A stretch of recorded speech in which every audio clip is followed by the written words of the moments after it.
আমি আমার বক্তব্য শুরু করি মহান আত্মার কামনা করছি এবং আল্লাহর কাছে মানবতার সমস্ত কামনা করছি এবং আমার প্রথমত পরিবারের সর্বদা জ্ঞাপন করছি।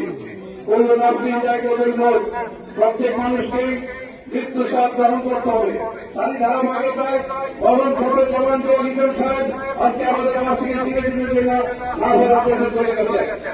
ভবন সবে জবান লিখন সাহেব রাজনীতির মুখে আমি আমাকে আপনার সত্যি হতে বলেছিলাম, কিন্তু রাজনীতির বাইরে আমরা একে অপরের পরিচিত তাই আজকে আমার বন্ধু চিরদিনের জন্য না হয়ে দেশে চলে গেছেন।